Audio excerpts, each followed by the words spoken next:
जिल्हाधिकारी साहेबांसोबत आपली बैठक झाली, काय बैठक? जिल्हाधिकारी महोदयांसोबत बैठक घेण्यामागचा उद्देश नांदेड जिल्ह्यामध्ये जी काय अतिवृष्टी झाली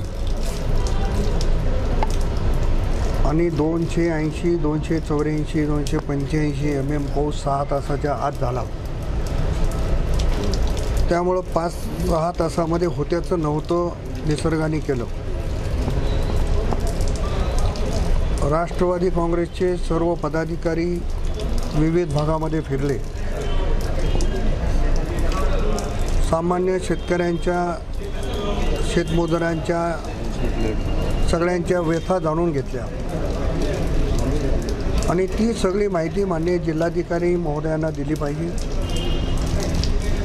जिल्हाधिकाऱ्यांच्या मार्फत सरकारकडे तशा पद्धतीचा अहवाल गेला पाहिजे, याच्यासाठीची ही बैठक लावलेली होती. त्याच्यामध्ये अनेक मुद्द्यांचा उल्लेख झाला. नदीकाठची जी जमिनी आहेत, मातीचा थर पूर्णपणाने वाहून जाऊन त्या ठिकाणी दगडाचा, वाळूचा थर निर्माण झाला आणि नदीकाठच्या शिवाय ज्या जमिनी आहेत त्या सगळ्या खरडून गेल्या. म्हणून 2 भागामध्ये शेतकऱ्यांना मदत मिळाली पाहिजे. सरकारचे निकष बाजूला ठेवून या ठिकाणी मदत मिळाली पाहिजे, ही पहिली भूमिका त्या ठिकाणी आहे. सुदैवानं त्या अतिवृष्टीमध्ये मनुष्यहानी झाली नाही, पण दुर्दैवानं गणपती विसर्जनाच्या वेळेस गाडेगावमध्ये घटना घडली. त्यापूर्वी लेंडीच्या भागामध्ये देखील अशा पद्धतीची घटना घडली. मग या पुढच्या भविष्य काळामध्ये अशा पद्धतीचा महापूर आल्यावर थांबवण्यासाठीची उपाययोजना काय, या संदर्भातही आम्ही माननीय जिल्हाधिकाऱ्यांना आमचं मत सांगितलं.